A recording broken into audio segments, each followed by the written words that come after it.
ভাবি কয় এই এলাকাটার ভিতরে এই একটা লুকুরে আমি অপছন্দ এরকম নামটা কিতা ভেজাল মণ্ডল।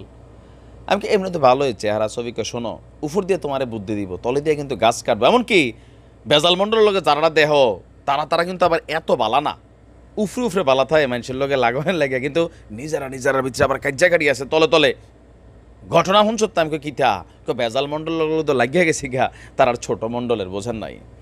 মার্কিন যুক্তরাষ্ট্র এবং যুক্তরাজ্য এদের মধ্যে একটা গোপন দ্বন্দ্ব আছে যেটা দীর্ঘদিন পরে হঠাৎ করে সামনে আসছে। কে বা কাহারা প্রকাশ করছে আসুন দেখি। গোপন সামরিক ঘাঁটির অঞ্চল নিয়ে ব্রিটেন এবং যুক্তরাষ্ট্রের মধ্যে একটা গোপন দ্বন্দ্ব চলছে। কাঁধে কাঁধ মিলিয়ে বিশ্বকে শাসন করছে এই দুই রাষ্ট্র। ঐতিহাসিকভাবেই তাদের মধ্যে সম্পর্ক রয়েছে। একসময় ছিল প্রতাপশালী ব্রিটিশ সাম্রাজ্য আর এইটার উপনিবেশ রাষ্ট্র ছিল যুক্তরাষ্ট্র, কিন্তু সময়ের প্রেক্ষাপটে পরিবর্তনে ব্রিটিশদের হারিয়ে স্বাধীনতা লাভ করলেও এমনিতেই মানে বহির্বিশ্বকে শাসনের জন্য তারা একজোট, কিন্তু এখন বের হয়েছে ভিন্ন কথা। একটা অঞ্চল নিয়ে আপনার আদালতের দ্বার প্রান্তে গিয়েছে আপনার দুইটা দেশ। আলোচিত অঞ্চলটি নিয়ে শুনানি হওয়ার কথা ছিল আমরা যদি দেখি ব্রিটিশ আদালতে, তবে সম্প্রতি ওই তৎপরতা ব্লক বা বন্ধ করে দিয়েছে যুক্তরাষ্ট্র।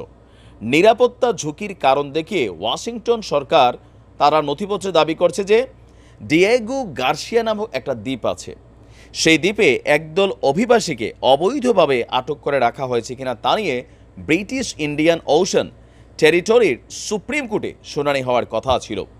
এই দ্বীপে বেসিক্যালি কি করা হয় আমরা দেখি দ্বীপ, কিন্তু আসলে দ্বীপ না। তথ্য বলছে এই দ্বীপে যুক্তরাজ্য এবং যুক্তরাষ্ট্রের গোপন সামরিক ঘাঁটি রয়েছে। এখানে যে কেউই চাইলে প্রবেশ করতে পারে না, অর্থাৎ এই দ্বীপটি বাহির থেকে শুধু আপনি ছবি তুলতে পারবেন, কিন্তু এইটার ভেতরে প্রবেশের সুযোগ নেই। এমনকি দ্বীপটি খুব গোপনীয়তার মধ্যেই মানচিত্র থেকে হাইড করে রাখছে দুটি দেশ গেল সপ্তাহে। যুক্তরাষ্ট্র বলছে ওই দ্বীপে অভিবাসীদের প্রতিনিধিত্ব করতে আইনজীবীদের এবং বিবিসির প্রেস সদস্যদের অনুমতি প্রত্যাহার করছে তারা।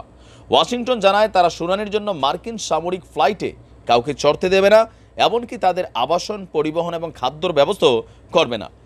গেল 2021 সালের অক্টোবরে কয়েক ডজন অভিবাসী ডিয়েগো গার্সিয়া দ্বীপে পৌঁছেছিল। তাদের দাবি ছিল নিপীড়ন থেকে বাঁচতে তারা সেইখানে পালিয়ে বেড়াচ্ছিলেন, এই জন্য রাজনৈতিক আশ্রয় চেতে কানাডা যেতে চাচ্ছিলেন, কিন্তু ওই দ্বীপের কাছে তাদের নৌকার সমস্যা দেখা দেয়। শুনানির অংশ হিসেবে আইনজীবী এবং মিডিয়ার কর্মীদের অভিবাসীদের বন্দি শিবির ও ডিয়েগো গার্সিয়া দ্বীপের আরও কয়েকটি স্থানে যাওয়ার কথা ছিল, এ নিয়েই ঝামেলা পাকাইছে। আমরা যদি দেখি আপনার এই ঘাঁটিটির মধ্যে অনেক কিছুই গোপনে তৈরি করা আছে। আর এখানে যেই দৃশ্যমান যে ঘটনাগুলো ঘটে, পর্যটকদের প্রবেশ নিষেধ, এই দুইটা গ্রুপ মানে যুক্তরাষ্ট্র এবং যুক্তরাজ্য সম্ভবত তৃতীয় বিশ্বযুদ্ধ বলেন, দ্বিতীয় বিশ্বযুদ্ধকে শিক্ষা বলেন, সামহাও যে কোনো মুহূর্তে আসলে এরা যে কোথায় কোথায় কী বানায় রাখছে। রাশিয়া যেমন সেই আর্কটিক অঞ্চলে যে ভাই ঘাঁটি বানাচ্ছে, মাটির নিচে 120 কিলোমিটার নিচে পুরা একটা শহর বানায় রাখছে যে পারমাণবিক আক্রমণ হলে কিচ্ছু হবে না। তো এই মেগা পাওয়ারফুল রাষ্ট্রগুলা তারা কিন্তু আসলে এরকম অনেক ঘটনাই করে।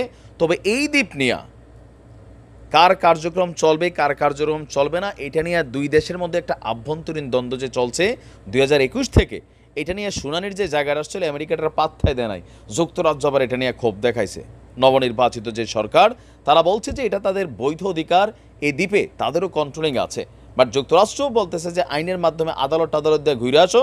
এখন যুক্তরাজ্য যখন আদালতে যাইতে নিছে, নতুন সরকার ক্ষমতায় এসে সম্ভবত আবার লাড়াচাড়া দিছে। আমেরিকা বলতেছে যে আমাদের টাইম নাই।